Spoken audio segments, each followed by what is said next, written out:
Migraine, భుజం నొప్పి, నడుం నొప్పి, మోకాలు నొప్పికి నిజమైన పరిష్కారం ప్రాణ పెయిన్ క్లినిక్ లో.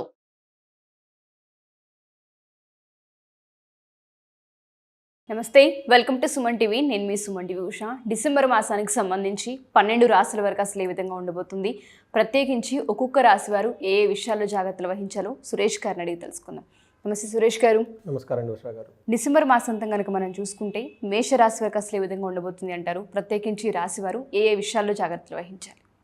ఉషా గారు, మనకి December month year end month అని చెప్పుకోవాలి. రెండోది, ఈ డిసెంబర్ మంత్ మనకి ధనుర్మాసం కూడా స్టార్ట్ అవుతుందండి. 15th నుంచి ధనుర్మాసం అనగానే విష్ణుమూర్తికి ఎంతో ప్రీతికరమైనది. తర్వాత ముగ్గులు, తర్వాత రంగోలి, ఇలా కాంపిటీషన్ అన్నీ వేసేసి ఒక వైభవంగా చేసే మంత్ అనమాట. ఈ మంత్లో కనుక మనం చూసుకుంటే మేషరాశి వారికి ఫస్ట్ మేషరాశి అనగానే మనకి అశ్విని 1, 2, 3, 4 పాదాలు, భరణి 1, 2, 3, 4 పాదాలు, కృతిక ఫస్ట్ పాదం అంతా మనకి మేషరాశి కింద వస్తారు.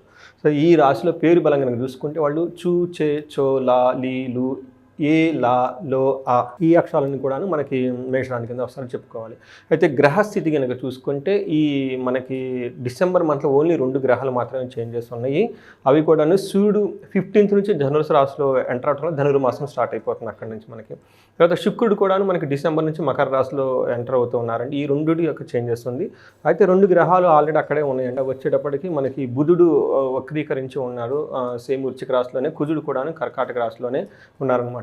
ఈ గ్రహస్థితిని బట్టి కనుక మనం చూసుకుంటే వాళ్ళకి ఎలా ఉందో చూద్దాం. మనకి సూక్ష్మ గోచారం ప్రకారం కనుక చూసుకుంటే వీళ్ళకి ఫస్ట్ 15 days కొంచెం హెల్త్ కాంప్లికేషన్స్ వచ్చే అవకాశం ఎక్కువగా ఉంది, ఫిజికల్ రిలేటెడ్. ఈ టైంలో వీళ్ళకి శత్రువుల మీద విజయం ఉంటుంది. వాళ్ళతో ఏదైనా సంప్రదింపులు చేసుకున్న, కోర్టు వ్యవహారాలు కానీ ఇంకోటి కానీ కనుక కూర్చొని మాట్లాడితే ఒక సామరస్యంగా పరిస్థితులన్నీ డీల్ అయిపోతాయి, చక్కబడతాయని చెప్పుకోవాలి. వీళ్ళకి పుత్రుల ద్వారా చాలా బాగుంటుంది. అలానే వీళ్ళు చుట్టూ ఉన్న ఉమెన్, తర్వాత లేడీస్ కూడా వీళ్ళు చాలా చక్కగా సపోర్టింగ్, మదర్ కానివ్వండి, వైఫ్ కానివ్వండి, ఇంకొకటి కానివ్వండి, ఆఫీస్లో కానివ్వండి, చాలా చక్కగా అనుకూలంగా ఉంటుంది. ఒక రకంగా చెప్పాలంటే వీళ్ళకి ఒక 75% చాలా బాగుంది, ఒక హెల్త్ కాంప్లికేషన్స్ తప్ప.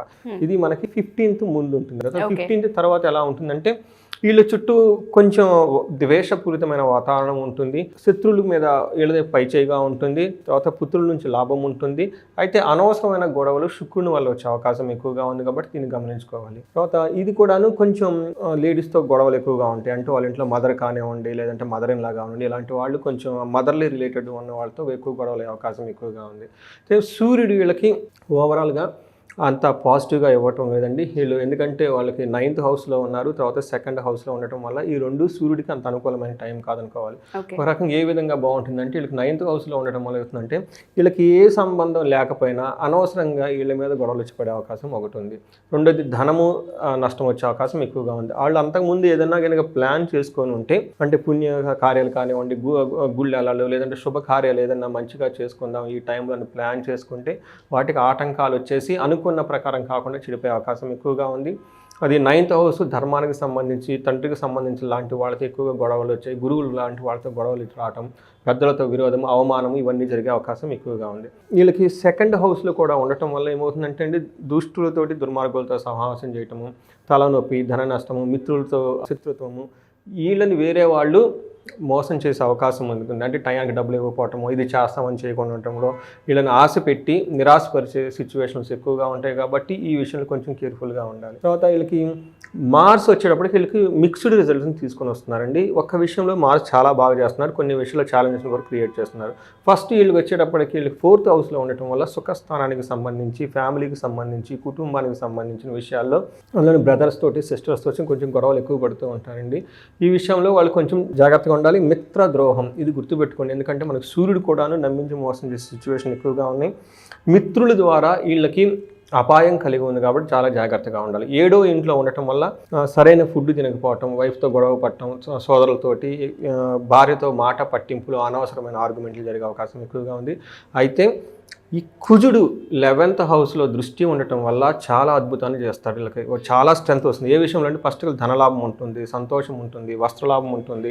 అనుకున్న పనులన్నీ ఎవరు ఎన్ని ఆటంకాలు పెట్టినా అనుకున్నట్టు చేస్తూ ఉంటారు. కాబట్టి ఇది ఒక మంచి చేసుకోవాలి.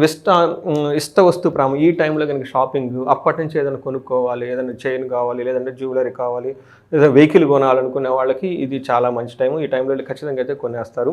తర్వాత రియల్ ఎస్టేట్ పీపుల్ వాళ్ళకి ఈ కుజుని ఒక లాభతనం ఉంటుంది, భూములు అమ్మేదా విషయంలో, కొనే విషయంలో, లేదంటే ఇల్లు ఏదన్నా అమ్మాలన్నా కొనాలన్న విషయంలో ట్రాన్సాక్షన్స్ కనుక చేస్తే ఈ టైంలో వాళ్ళకి శుభంగా కలిసి వచ్చేసి లాభం వస్తుందండి. అయితే శుక్రుడు వీళ్ళకి అగైన్ మిక్స్డ్ రిజల్ట్ని తీసుకొని వస్తున్నారు. ఉద్యోగంలో వీళ్ళకి 10th హౌస్లో ఉండటం వల్ల ఏమవుతుందంటే ఉద్యోగంలో లేడీస్ ద్వారా కొంచెం ప్రాబ్లమ్స్ వచ్చే అవకాశం ఎక్కువగా ఉంది. స్త్రీల నుంచి సౌఖ్యము, బట్ ఓవరాల్గా ఉద్యోగంలో లాభము అంటే మిక్స్డ్ రిజల్ట్ ఇస్తున్నారు. అయితే 4th హౌస్లో దృష్టి ఉండటం వల్ల మనం ఇందాక చెప్పుకున్నట్టు వేరే గ్రహాలు పెట్టే బాధల నుంచి కొంచెం ఉపశమనం వస్తుంది. ఏ ప్రకారం అంటే బంధు సన్మానం, బంధువులతో గొడవలైనా కానీ బట్ బంధువుల నుంచి రెస్పెక్ట్ కూడా ఉంటుంది. తర్వాత స్త్రీలతో గొడవ పడినా కానీ వాళ్ళ నుంచి చక్కగా బాగానే ఉంటుంది. తర్వాత పుత్రులతోటి, మిత్రులతోటి వాళ్ళతో వాళ్ళు ఇలా చీట్ చేసినా కానీ బట్ వాతావరణం అంతా వాళ్ళతో ఆహ్లాదం కలిగే అవకాశం రెండూ చూపిస్తూ ఉంది. సంతోషంగా ఉండటం, తర్వాత విందులు, వినోదాలు ఇవన్నీ చేస్తూ ఉంటారండి. ఒక రకంగా వీళ్ళకి ఒక 60%. తర్వాత మనకి నక్షత్రం ప్రకారం చూసుకుంటే అంగగోచారం ప్రకారం మేషము, ఇందులో ఏమంటుంటే అశ్విని, భరణి, కృతిక 3 నక్షత్రాలు ఇందులో ఉంటాయి. మనం అశ్విని నక్షత్రం కనుక చూసుకుంటే వాళ్ళకి 3 విషయాల్లో చాలా పాజిటివ్గా ఉంది, 2 విషయాల్లో చాలా ఛాలెంజింగ్గా ఉంది. ఫస్ట్ పాజిటివ్గా ఎక్కడ బాగుందంటే వీళ్ళు వస్త్రాలు కొనుక్కుంటారు, చక్కగా క్షేమంగా ఉంటారు.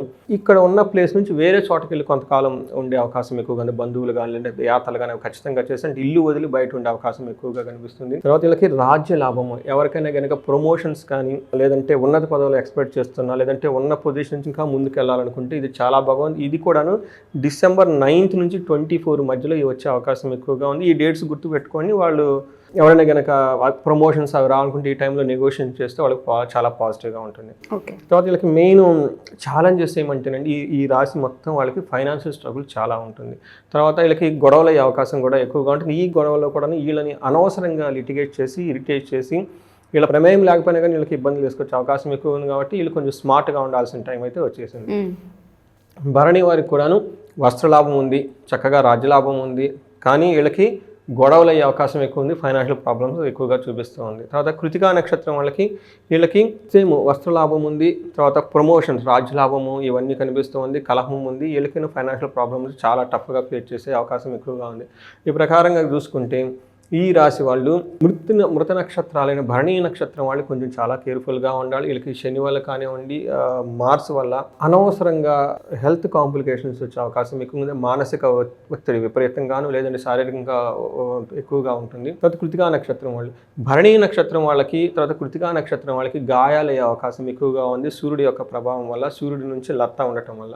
ఒక ప్రకారంగా చూసుకుంటే అశ్విని నక్షత్రం వాళ్ళకి గాయాలయ్యే అవకాశం ఎక్కువగా ఉంది. వీళ్ళకి తగిన విధంగా ఒక రెమెడీస్ లాగా చేసుకుంటే బాగుంటుంది. మనకెటు విష్ణుమూర్తికి సంబంధించి కాబట్టి వీళ్ళు గాయత్రి మంత్రాన్ని పఠించిన, లేదు అంటే మనకి మృత్యుంజయ పాశుపత హోమం కానీ అభిషేకం కానీ చేయించుకున్న ఒక హాఫ్ డే 1 డే, నేను మహన్యాస్పరక ఏకాదశి రుద్రాభిషేకం చేయించుకున్నాను, సూర్యుడికి సంబంధించి గాయత్రి హోమం పౌర్ణమి రోజు చేయించుకున్నా కానీ వీళ్ళకి చాలా బాగా కలిసి వస్తుంది. కృతికా నక్షత్రం వాళ్ళు సర్పసూక్త పారాయణము లేదంటే మనకి సుబ్రహ్మణ్యేశ్వర స్వామికి సంబంధించిన మూల మంత్రం జపం కనుక చేయించుకోగలిగితే ఈ శరీర గాయాల నుంచి, తర్వాత మానసిక ఒత్తిడి నుంచి త్వరగా బయటపడతారని చెప్పుకోవాలి. డెఫినెట్గా సార్. సో ఓవరాల్గా ఈ నక్షత్రం వారికి అండ్ దాంతోపాటు ఎస్పెషల్లీ ఈ రాశిలో ఉన్న నక్షత్రం వాళ్ళకైతే చాలా బాగుందని చెప్పుకోవచ్చు. ఇది కొంచెం అనుకున్నట్టుగా జరగాలనుకున్న ప్రాసెస్లో ఏదైతే పాజిటివ్ ఎలాగో పాజిటివిటీ చాలా ఎక్కువగా కనిపిస్తుంది. ఒక హోమాన్ని కనుక చేయించుకోగలిగితే అనుకున్నవి ఇంకా ఎటువంటి విఘ్నాలు లేకుండా ముందుకెళ్ళే అవకాశం ఉంటుందని చెప్పవచ్చు అంటారు. అండ్ జాతకరీత్యా చాలామంది మిమ్మల్ని కలవాలి అనుకుంటూ ఉంటారు. కొంతమంది మీరు చెప్తున్న దాని ప్రకారం చూస్తే అంతా బాగుంది, ప్రాక్టికల్కి వచ్చేసరికి కొంత అనుకూలించట్లేదని, వివాహానికి సంబంధించి, సంతానానికి సంబంధించి, హెల్త్కి సంబంధించి, ఎస్పెషల్లీ ఆర్థిక ఇబ్బందులకు సంబంధించి మాట్లాడుతూ ఉంటుంటారు. వాళ్ళు ఒకసారి మిమ్మల్ని కలవాలి అనుకుంటే అపాయింట్మెంట్ తీసుకోవాలంటే ఏ విధంగా సురేష్ గారు? ఉషాగారు, ఇది ఒక కామన్ ప్రాబ్లం అండి. నాకు మన కామెంట్స్ కూడా పెడుతూ ఉంటారు, మీరు చాలా బాగా చెప్పారు, మాకు అన్ని ప్రాబ్లమ్స్ ఉన్నాయి, కొంచెం నెగిటివ్గా చెప్పాను అనుకోండి మీరు ఇంకా భయపడుతున్నారు అని చెప్తూ ఉంటారు. ఇది ఎంతో దీనికి మనకి గోచారం అని చెప్పేసి ఒక 30-40% మాత్రమే అప్లై అవుతుంది. వాళ్ళకున్న దశలను బట్టి, భుక్తులను బట్టి, తర్వాత వాళ్ళ ఇండివిజువల్ జాతకాలు ఇంకా మనం చూడగలిగితే కొన్నిసార్లు జాతకంలో లేని ప్రాబ్లమ్స్ ఫేస్ చేస్తుంటారు. అంటే శాపాలు అంటారు. పిల్లలు పుట్టే యోగం జాతకంలో కనిపిస్తుంది, బట్ రియల్ టైంలో పిల్లలు ఉండరు. ఇవి మనకి శాపాలు అంటారు. తర్వాత వీళ్ళు కర్మ కొన్ని చేస్తూ ఉంటారు అనమాట. ఇలాంటి వాటన్నిటికీ మనకి పరిహారంలో చక్కగా మన వేదాల్లో అన్నీ ఇచ్చేసారండి. వేదాలు ఉందే మంత్రాలతో ఆ మంత్రాలు ఉందే ఎందుకంటే అండి మనకి కావాల్సిన శక్తి ఎప్పుడైనా లేనప్పుడు ప్రకృతి నుంచి దైవ రూపం నుంచి మనం తీసుకోవడానికి ఎందుకంటే రకరకాల సూక్తులు తర్వాత అన్నీ మనకి మంత్రాలు చెప్పేసి అనమాట. అందులో మనకి వేద ప్రమాణాలను అనుసరించి చక్కగా వేద పండితుల చేత వాళ్ళకి కావాల్సిన హోమాలు అన్నీ చేయించుకుంటే చక్కగా ఉంటుంది. సపోజ్ మనకి అన్యోన్య దాంపత్య హోమం, మనకి రీసెంట్గా ఒక క్లయింట్ వచ్చారు, పెళ్ళైన 3 నెలలకే చాలా ప్రాబ్లం వచ్చేసి ఆల్మోస్ట్ తాళిబట్టి తీసి అవతలకి ఇసురు పడేసి మాకు వద్దు అంటే అటాచ్మెంట్ వెళ్ళిపోయారు. తెలిసిన వాళ్ళు రిఫర్ చేస్తే వెళ్ళి హోమం అన్యోన్య పాశుపత హోమం చేశామండి. ఆ తర్వాత 41వ రోజు 50వ రోజుకో మళ్ళీ కలిసిపోయారు. వాళ్ళకి మళ్ళీ పునర్వివాహం చేశారండి. ముహూర్తం దాటిపోయిన తర్వాత తాళి కట్టారండి. మేము చూస్తే ఆ టైం ఇలా చాలా ఎన్ని కనుక ఎవరైనా కనుక టఫ్ అయిన సమస్యలని కనుక ఫేస్ చేస్తూ ఉంటే వాళ్ళకి వాళ్ళ జాతక చక్రం పరిశీలించి వాళ్ళకి తగిన విధంగా రెమెడీస్ అన్నీ చేసి వాళ్ళకున్న ప్రాబ్లమ్స్ అన్నీ పోగొట్టుకోవడానికి సమాధానం సొల్యూషన్స్ అన్నీ మన దగ్గర ఉన్నాయండి. ఎవరైనా కనుక కావాలనుకుంటే స్క్రీన్ మీద కనిపిస్తున్న నెంబర్ ద్వారా మనకు కనెక్ట్ అవ్వచ్చండి. డెఫినెట్గా sir. Thank you sir, thank you so much. ఎవరైనా సరే మా ఈ వీడియో చూసిన తర్వాత జాతకరీత్యా ఒకవేళ సురేష్ గారిని కనుక కలవాలి అనుకుంటే అది ఆర్థిక సమస్యలతో, వివాహ సమస్యతో, లేదు అంటే సంతాన సమస్యతో, ఆరోగ్య సమస్యలతో ఇబ్బంది పడుతూ ఉన్నాము, జాతకరీత్యా ఏ రెమెడీ చేసుకుంటే మాకు కలిసి వచ్చే అంశాలు ఉంటాయని అడుగుతూ ఉంటుంటారు. సో జాతకం ఎప్పుడైతే మనం చూస్తూ ఉంటుంటామో ఖచ్చితంగా పాజిటివిటీ ఏదైతే ఉంటుందో దానికి తగ్గట్టుగానే రెమెడీస్ కూడా ఉంటూ ఉంటాయి. కొన్ని క్రతువులు నిర్వహించడం వల్ల తెలియకుండానే పాజిటివిటీ యాడ్ ఆన్ అయ్యి మన లైఫ్లో మార్పులు చేసే అవకాశం కూడా కనిపిస్తూ ఉంటుంది. ఎవరికైనా ఒకసారి సురేష్ గారిని కలిసి జాతకం చెప్పించుకోవాలి అనుకున్నా, లేదా ఒకసారి డీటెయిల్స్ తెలుసుకోవాలి అనుకున్నా, కింద స్క్రోల్ అవుతున్న కాంటాక్ట్ నెంబర్ని కాంటాక్ట్ చేస్తే సురేష్ గారి టీం మీకు పూర్తి వివరాలు అందిస్తారు. Thank you.